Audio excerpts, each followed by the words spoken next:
भूतो न भविष्यति। शशि भूषण द्विवेदी। यदि अल्लाह ने उनके लिए देश निकाला न दे दिया होता तो दुनिया में वो उन्हें अवश्य यातना दे देता और परलोक में तो उनके लिए आग की यातना है ही।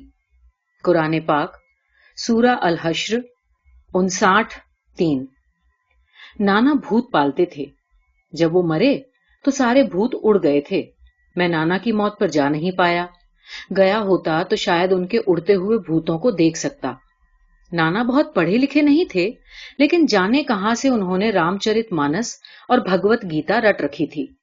उनका असली नाम तो पंडित रामनिवास था, लेकिन लोग उन्हें तुलसीदास ही कहते। दरअसल वे तुलसी की माला पहनते थे और रोज रामचरितमानस का पाठ करते थे, इसलिए लोग उन्हें तुलसीदास ही कहते। गांधी जी की तरह उन्होंने भी एक हाथ में लाठी ले रखी थी और अक्सर एक धोती में ही रहते। कुर्ता तो शादी ब्याह में ही कभी कभार पहना होगा। पूजा पाठी आदमी थे और भयानक मुंहफट। किसी को किसी की मां बहन करानी हो तो लोग उन्हीं का इस्तेमाल करते। वो बहुत ही अक्खड़ और कड़क इंसान थे और हम बच्चे, हम तो उनसे बहुत डरते थे। बखरी के ऊपर उनका अपना एक निजी एकांत था।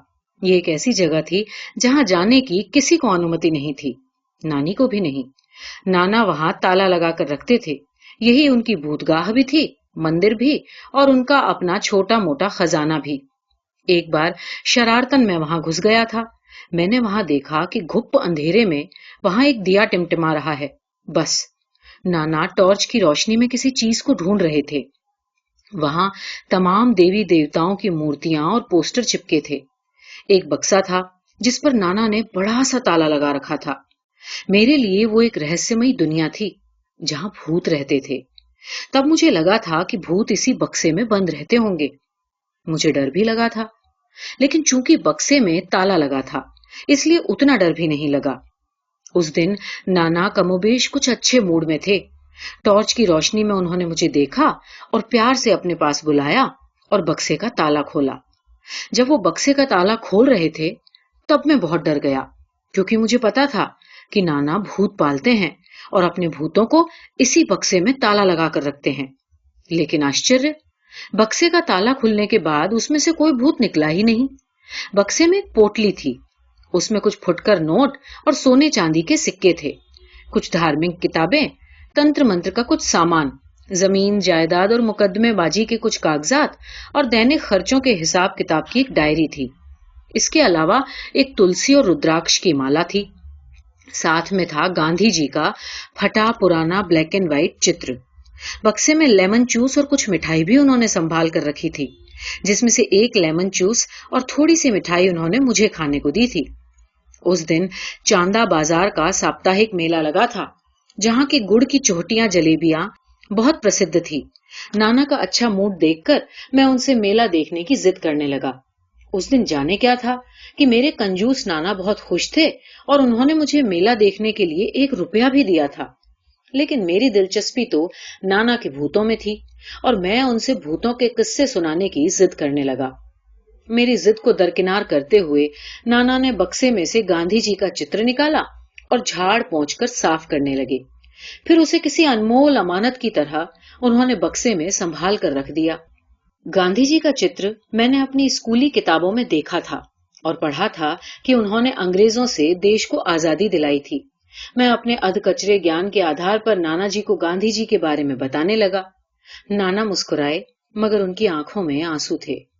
उन्होंने झाड़ पोंछकर गांधी जी की तस्वीर को संभाल कर बक्से में रख दिया। फिर बक्से से निकालकर अपने मुकदमे के कागजात देखने लगे। दरअसल उनकी सारी जिंदगी मुकदमेबाजी में ही गुजरी थी।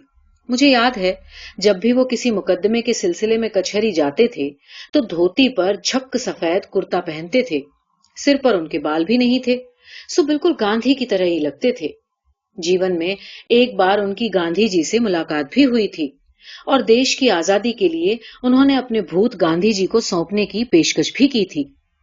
ये एक दिलचस्प किस्सा है जो नाना ने खुद उस दिन मुझे बताया था।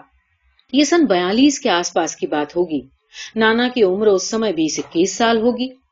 गांधी जी ने अंग्रेजों भारत छोड़ो का नारा दे दिया था। नाविक विद्रोह हो चुका था। द्वितीय विश्व युद्ध भी समाप्ति पर था। नेताजी सुभाष चंद्र बोस के नेतृत्व में आजाद हिंद फौज के हौसले भी बुलंद थे और वो बर्मा के रास्ते भारत में घुसने की कोशिश कर रही थी।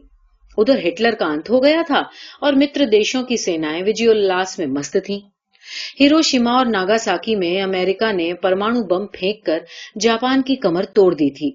हालांकि मित्र देशों की सेनाएं जीत गई थी, लेकिन इंग्लैंड को इससे खासा नुकसान उठाना पड़ा था और जिस ब्रिटिश शासन में सूरज कभी भी डूबता नहीं था, उसका सूरज अब धीरे धीरे अस्ताचल की ओर जा रहा था। ऐसे ही समय में नाना सुल्तानपुर के एक छोटे से गांव में अपने भूत प्रेतों के साथ तंत्र मंत्र में जुटे थे। भूतों के साथ उनका अजीब रिश्ता था। जैसे हम कुत्ते पालते हैं तो उन्हें खिलाना पिलाना पड़ता है और उनकी देखभाल भी करनी पड़ती है, उसी तरह नाना को भी अपने पाले हुए भूतों की खाना खुराकी उठानी पड़ती थी। उसके लिए उन्होंने एक नया रास्ता निकाला था। गांव के किसी भी बड़े आदमी या औरत पर हफ्ते 2 हफ्ते में वो अपना एक भूत छोड़ देते। कुछ दिन वो भूत उन लोगों को परेशान करता। हार कर उसके परिवार वाले नाना के पास आते और उन्हें भूत छुड़ाई दे देते। नाना एक छोटा सा अनुष्ठान करते और वो भूत उन्हें छोड़कर नाना के पास वापस आ जाता। इस तरह भूतों का खर्चा पानी भी चल रहा था और नाना का अपना काम भी। लेकिन कुछ भूत उद्दंड किस्म के थे और खुद मुख्तार भी। वो बिना नाना की इजाजत के भी किसी गरीब आदमी या औरत पर आ जाते। तब नाना को बड़ा गुस्सा आता। वो बिना कोई भूत छुड़ाई लिए उस गरीब आदमी या औरत पर से भूत उतारते और उस भूत को कड़ा दंड देते। अपने पाले हुए भूतों के कारण नाना की ख्याति दूर दूर तक थी और लोग उनसे डरते भी थे। दूर दूर से लोग भूत छुड़वाने उनके पास आते थे। नाना ज्योतिष भी जानते थे और सिर्फ माथे की रेखाएं देखकर वो किसी का भी भूत भविष्य बता देते थे। नाना ने बताया था कि एक बार वो किसी मुकदमे के सिलसिले में सुल्तानपुर जिला कचहरी गए थे। वहां एक अखबार में उन्होंने गांधी जी का फोटो देखा। फोटो में गांधी जी का माथा देखते ही उन्होंने जान लिया कि वो कोई साधारण आदमी नहीं, अवतारी पुरुष हैं। बस तभी से नाना गांधी जी के भक्त हो गए। सुल्तानपुर में भी गांधी जी के आंदोलन का प्रभाव था। सुबह सुबह प्रभात फेरियां निकाली जाती और अंग्रेजों भारत छोड़ो का नारा बुलंद किया जाता। पंडित राम नरेश त्रिपाठी तब सुल्तानपुर में कांग्रेस के बड़े नेता थे। गांधी जी का आंदोलन यहाँ उन्हीं के नेतृत्व में चल रहा था। गांधी जी के त्याग, तपस्या, समर्पण और सत्याग्रह का नाना पर बड़ा प्रभाव पड़ा। गांव लौटकर नाना ने अपने भूतों के जरिए गांधी जी के जीवन का पूरा इतिहास पता कर लिया। उन दिनों गांधी जी दिल्ली में 21 दिनों के अनशन पर बैठे थे। नाना जी ने तय किया कि वो गांधी जी से मिलने दिल्ली जाएंगे और बस उन्होंने अपना सीधा, पानी, लोटा, गठरी उठाई और लाठी लेकर पैदल ही चल पड़े दिल्ली की ओर। कोई 15 दिनों की पैदल यात्रा के बाद नाना दिल्ली पहुंचे। उन दिनों गांधी जी दिल्ली के बिरला हाउस में ठहरे थे। तब दिल्ली इतनी बड़ी और चकाचौंध से भरी हुई नहीं थी। फिर भी नाना दिल्ली की भव्यता देखकर भौचक थे। जैसे तैसे करके नाना दिल्ली के बिरला हाउस पहुंचे। वहां भारी भीड़ थी और नाना तो किसी को जानते तक नहीं थे।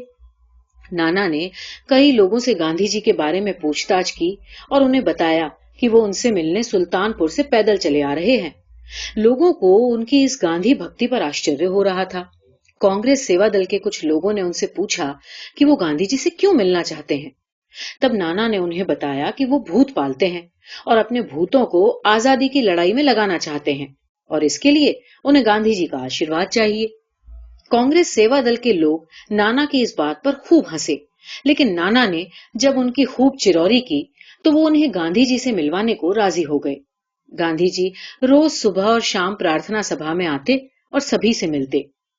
नाना को भी एक रोज सुबह प्रार्थना सभा में ही गांधी जी से मिलने का मौका मिला था।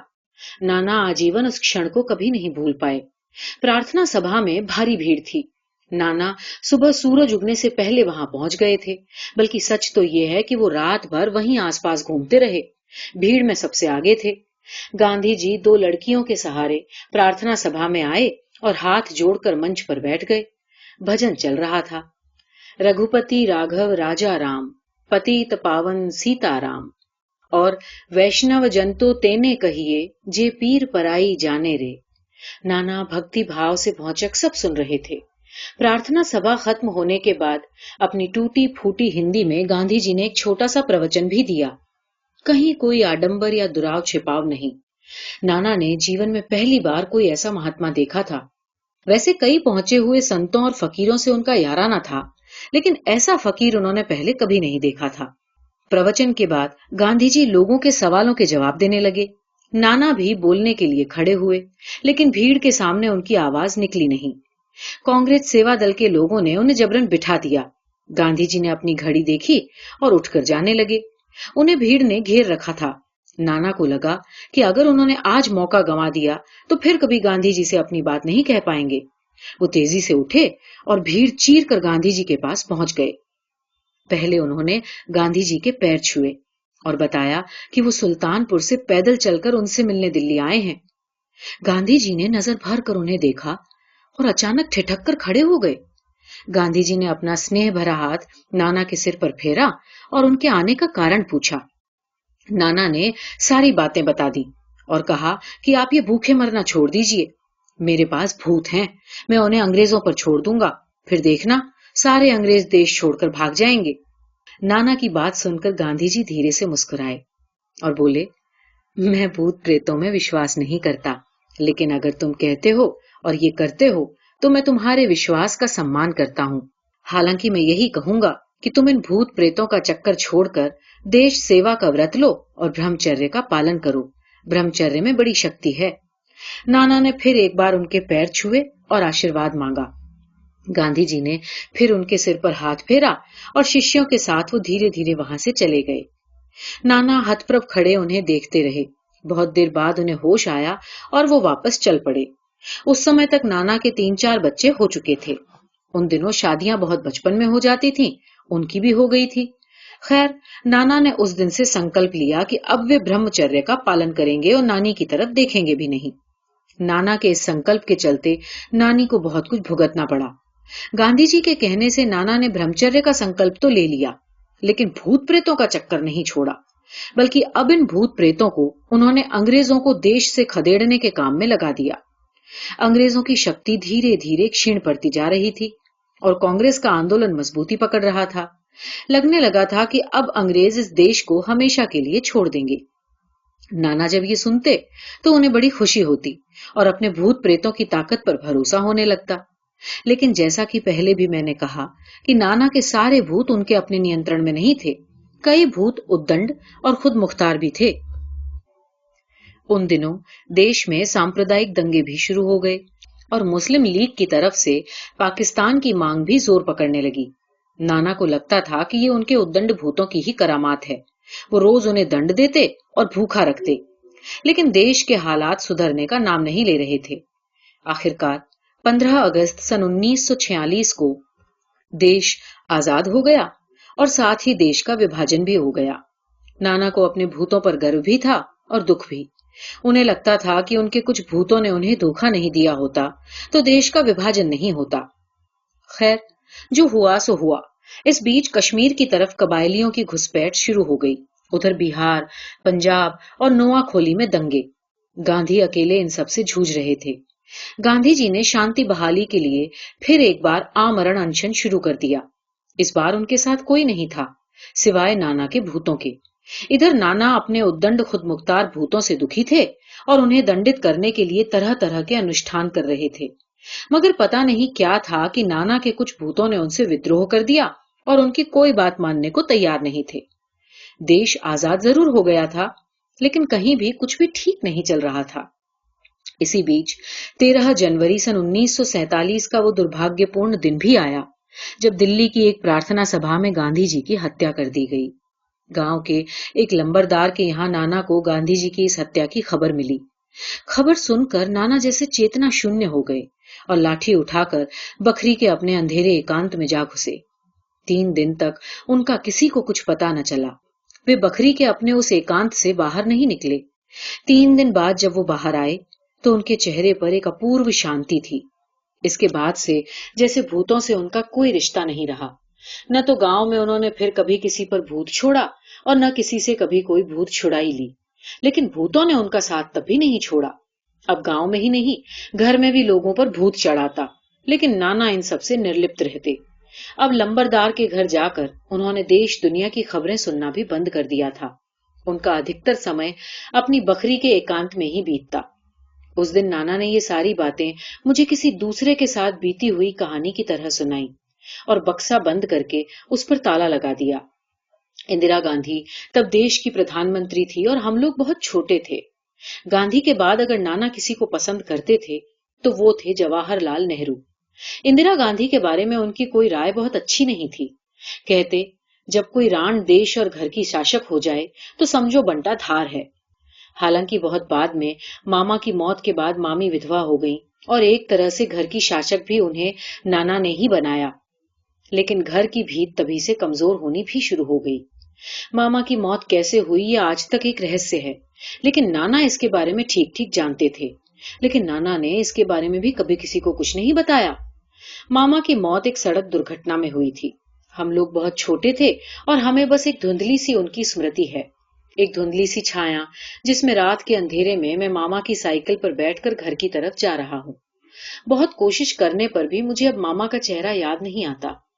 कादीपुर में मामा की साइकिल की एक दुकान थी, लेकिन लोग कहते हैं कि उनका असली धंधा कुछ और था।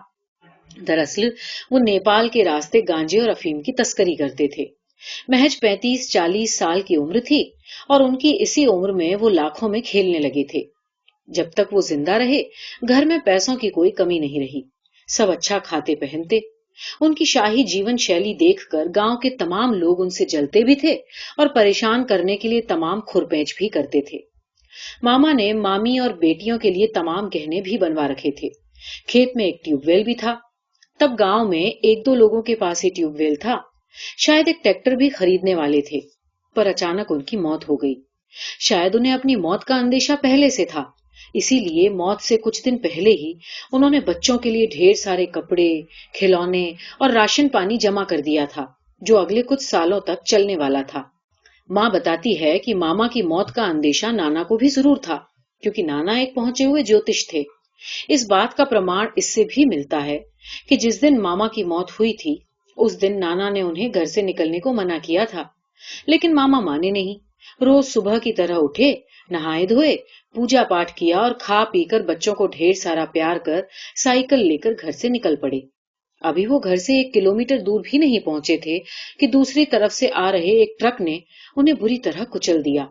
मौकाए वारदात पर ही तत्काल उनकी मौत हो गई।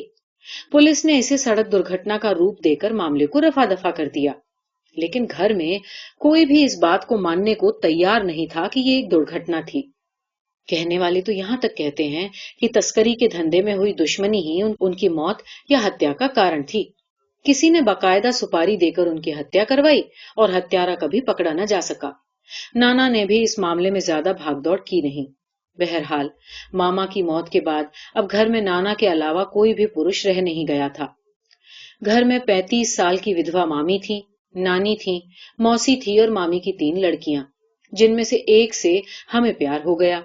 अब ठीक ठीक से याद नहीं कि पहले प्यार मुझे हुआ था या उसे। प्यार तो मुझे तीनों लड़कियों से था, लेकिन शायद उनमें से एक को मुझसे खास प्यार था। हम लोग सुबह सुबह गोरू चराने जाते। तब नाना के घर में ढेर सारी गाय भैंसे होती थी। 2 झबरा बैल थे और दूध तो इतना होता था कि पीते नहीं बनता था। नाना के घर में नियम था कि दूध बेचा नहीं जाएगा। मैं शरीर से कमजोर था, इसलिए मुझे ज्यादा दूध दिया जाता। लड़कियों को दूध दिया नहीं जाता था। दूध पर सिर्फ लड़कों का ही अधिकार था। दूध को पहले मिट्टी की लाल मटकी में घंटों उबाला जाता। फिर जब वो लाल हो जाता और मोटी लाल मलाई पड़ जाती, तब वो पीने को मिलता। ऐसा स्वादिष्ट दूध मैंने जीवन में फिर कभी नहीं पिया। नाना के घर में दूध, रोटी, घी और दाल ही ज्यादा मिलती थी, सब्जी कभी कभार। दरअसल नाना के खेतों में दाल ही ज्यादा होती थी। बरसों से नाना ने चूंकि नानी की तरफ देखना बंद कर दिया था, इसलिए घर के बाकी लोगों ने भी उन्हें उपेक्षित करना शुरू कर दिया। घर की असली मालकिन अब 35 साल की विधवा मामी थी। लेकिन मामी पर भी अब कभी कभार रह रहकर भुतहा दौरे पड़ने लगे थे। लोगों का कहना था कि ये दरअसल अकाल मृत्यु को प्राप्त मामा का ही भूत है, जो रह रहकर मामी पर आता है। हालांकि नानी इसके लिए नाना के पाले हुए भूतों को ही दोष देती और नाना को सरापती। हालांकि पता नहीं मुझे क्यों लगता है कि घर में नानी और मामी के वर्चस्व की लड़ाई थी, जिसमें मामी ने भूत का इस्तेमाल किया और घर पर अपना कब्जा जमा लिया। या क्या पता ये मामी की अपनी दैहिक जरूरतों का ही प्रतिफल हो, जिसने भूत के बहाने अपनी इच्छाओं को उघाड़ना शुरू कर दिया था। जो भी हो, लेकिन घर की माली हालत अब ज्यादा खराब होती जा रही थी और नाना ने घर पर ध्यान देना बंद कर दिया था। नाना ने भूतों को साधना बंद क्या किया, घर में आए दिन लोगों को भूत दिखाई देने लगे और लोग अब दिन दहाड़े भी अकेले कोठरी में घुसने से डरने लगे। जाने कब कहां किसको कौन सा भूत दिखाई दे जाए। हालांकि पापा का उन दिनों ट्रांसफर हो गया था। माँ अपने ससुराल में थी और मैं ननिहाल में पड़ा था। दरअसल ननिहाल मुझे ज्यादा प्यारा था क्योंकि यहाँ प्यार था। मामी, नानी, मौसी सब मुझे बहुत प्यार करते थे। मौसी रोज सुबह मुझे नहलाने कुएं पर ले जाती। कुआं एक बाग में था। बाग में बहुत से आम के पेड़ थे। मौसी ढेले से आम तोड़ तोड़ कर मुझे खिलाती, फिर कुएं से पानी खींच कर नहलाती। बाद में मौसी की शादी हो गई और वो अपने ससुराल में कैद कर ली गई। बहुत दिनों बाद जब मैं उसी जिले के एक इंजीनियरिंग कॉलेज में पढ़ रहा था, एक लड़का मुझसे मिलने आया। उसने मुझे एक पोटली दी और कहा कि ये तुम्हारी मौसी ने तुम्हारे लिए भेजे हैं। मैंने पोटली खोली। उसमें बच्चों का एक मोजा था जिसमें सिक्के भरे थे। यकीनन ये मौसी के किसी बच्चे का फेंका हुआ मोजा था जिसमें मौसी ने अपने बचाए हुए पैसे रखे थे। एक एक 2-2 रुपए के सिक्के, कुल मिलाकर 100-200 रुपए रहे होंगे। 3-4 बच्चे पैदा करके मेरी सुंदर मौसी सूख कर कांटा हो गई थी, लेकिन मेरे लिए उनका प्यार अब भी वैसा ही था। उस दिन उस मोजे को देखकर मैं बहुत भावुक हो गया। कहते हैं कि नाना का छोड़ा हुआ भूत कभी कभी मौसी पर भी आता था। मौसी पर जब वो भूत आता तो वो एकदम सच सच बोलने लगती। ऐसे ही किसी समय में उन्होंने मौसा के अवैध संबंधों का किस्सा सबके सामने कह सुनाया और बहुत मार खाई। मौसी पर जब भी भूत आता तो वो एकदम चंडी बन जाती, बाल बिखरा लेती, आंखें लाल और मुंह से घुर्र घुर्र की आवाजें करने लगती। दरअसल मौसी अपने मायके में बहुत लाड़ प्यार से पाली गई थी। सबसे छोटी थी, इसलिए उनकी शरारतों पर कभी कोई उनसे कुछ नहीं कहता था। मौसी जो अपने मायके में दिन भर गांव में कुलांचे भरती थी, ससुराल आकर घर में बंद गईं। बस सुबह टट्टी फरागत के लिए उन्हें घर से बाहर जाने की छूट थी, क्योंकि तब तक मौसा के यहाँ खुद का क्या, हमारे यहाँ पर भी लैट्रिन नहीं बनी थी।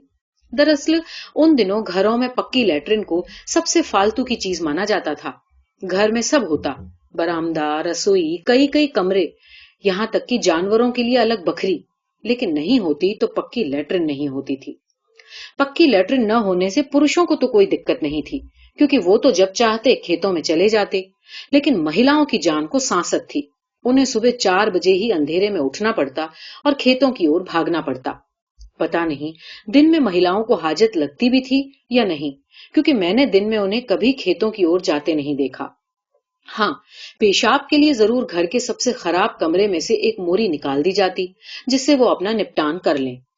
तो मौसी के घर में तब भी लैट्रिन नहीं थी और एक बार उन्हें दस्त लगाए। किसी औरत को दस्त लगने की बात गांव में विश्वास योग्य नहीं मानी जाती थी।